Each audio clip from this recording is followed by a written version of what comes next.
ఏమైనా చేశారండి? నీకు సిగ్గుందా మీకు? ఏమైనా కొద్దిగా మళ్ళీ వస్తారా మీరు? అసలు మీ పార్టీ ఉంటుందా? మిమ్మల్ని అందుకనే నువ్వు 160 సార్లు బటన్ నొక్కాను అన్నావు.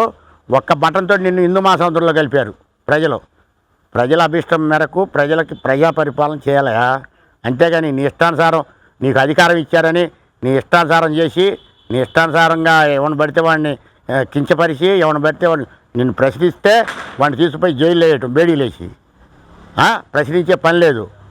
నీ ప్రతిపక్ష హోదా లేకుండా కూడా చేశారు జనం. ఇవాళ సిగ్గు తెచ్చుకోండి, మీలో సిగ్గు తెచ్చుకోండి. ఏమయ్యాడు ఆడు గుడివాడ అమర్నాథ్ గారు? ఏమయ్యావురా? ఎక్కడున్నావురా గుడివాడ అమర్నాథ్గా? కోడి గుడ్డు పెట్టింది ఏకలు బీకుదాం ఏందర నువ్వు చేసింది ఐటీ మంత్రిగా ఉండే పరమ దరిద్రుడా. రేపు నుంచి చేస్తాడు చూడండి రా. పరిపాలన ఎట్లుంటుందో చూడండి.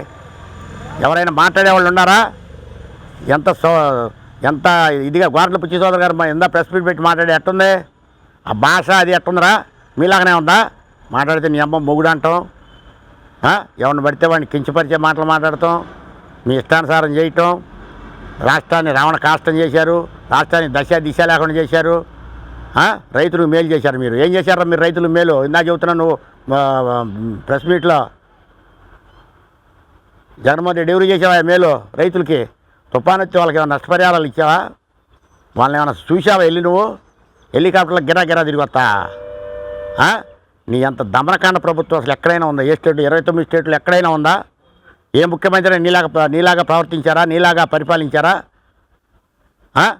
అసలు నువ్వు చేసిన పనులన్నీ ఎంత దురాఘాతమైన పనులు చేసావంటే రాష్ట్రంలో అన్నపూర్ణ రాష్ట్రాన్ని నువ్వు అగమ్య గోచరంగా తినటానికి తిండి లేని రాష్ట్రం చేసావు. ఇవాళ ఎక్కడైనా సరే నువ్వు నేను ఈ మంచి పని చేశానని చెప్పుకోవడానికి ఏముంది నీకు?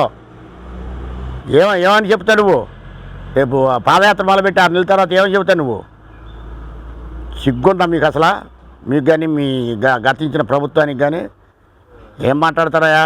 ఇకనైనా బుద్ధి తెచ్చుకొని సక్రమంగా మారి ప్రజా పరిపాలన చేయటం చంద్రబాబు నాయుడు చూసి ఇప్పుడున్న మంత్రులను చూసి నేర్చుకోండి. అంతే తప్ప మీ ఇష్టానుసారం మీ అమ్మమ్మ కూడా ఉన్నాడా, వాడి అమ్మమ్మ కూడా ఉన్నాడా, మీ అమ్మమ్మ కూడా ఉన్నాడా అని అడుగుతారు వీళ్ళు. కానీ వీళ్ళకి అట్లాంటి నైజం కాదు వాళ్ళది. కర్రలు తీసుకొట్టారా? చంపుతున్నారా? చేశారెడ్డి ఎక్కడన్నా అసలు తెలుగుదేశం వాళ్ళు బయటకు వచ్చేవాళ్ళు ఉన్నారంట. ధైర్యంగా బయటకు వచ్చి ఎవడైనా సరే ఎవడరు నువ్వు అనేవాడు ఉన్నాడా? ఎందుకే మీరు అనవసరమైన మాటలు మాట్లాడుకుంటారు? మీరు కర్రలు తీసుకొని పోలీసులు అడ్డం పెట్టుకొని మీ ఇష్టాచారం చేసి అక్కడ వైజాగ్లో డాక్టర్ని చంపేశారు. అక్కడేమో పీకన్నవరంలోనేమో ఒకడిని డ్రైవర్ని చంపేశారు, డ్రైవర్ సుబ్రహ్మణ్యాన్ని చంపారు, వాడిని ఎమ్మటేసుకు తిరిగారు. ఇక్కడ ముసల్మాన్ టార్డర్ పెట్టి తొక్కిచ్చారు.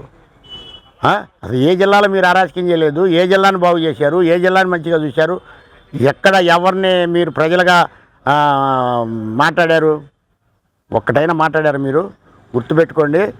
మీరు దేవుడు స్క్రిప్ట్ అంటున్నావు, నువ్వు అనభిస్తావు, ఖచ్చితంగా అనభిస్తావు. నువ్వు కొద్ది కాలం ఆగు, అన్నం అరగదు, దాని టైం వచ్చినప్పుడు అరిగిద్ది. అదే నువ్వు అనుభవించాల్సింది చాలా ఉన్నాయి. ఇంకా ఇప్పుడే అవలా నువ్వు అనుభవిస్తావు. ఇంకా నీకు బిడ్డలు ఉన్నారు, మాకే బిడ్డలు లేరు. మమ్మల్ని చేసిన దురాఘాతం నువ్వు, రాజధాని రైతులు చేసిన దురాఘాతం అంత దురాఘాతం మా మహిళలనే చీరల మీదే మాట్లాడారు, పేడ ఆర్టిస్టులు అన్నారు. ఏం మీ ఇష్టానుసారంగా మాట్లాడారు మా మహిళల్ని. మీ పెళ్ళాలంటే మీరు ఊరుకుంటారా? మీకు లేరా పెళ్ళాలో? ఊరుకుంటారా మిమ్మల్ని అంటే? పోలీసులు తీసుకొని జైల్లో పెడతారు. మా మహిళలకు గుళ్ళకు బానిచ్చారు మీరు. ఎంత దురాఘాతం చేశారా 5 సంవత్సరాలు మమ్మల్ని. మా నాన్న బడ్జెట్ చేసి మా తిన్నకూడు వంట పట్టకుండా చేశారా మీరు. జై అమరావతి, జై అమరావతి.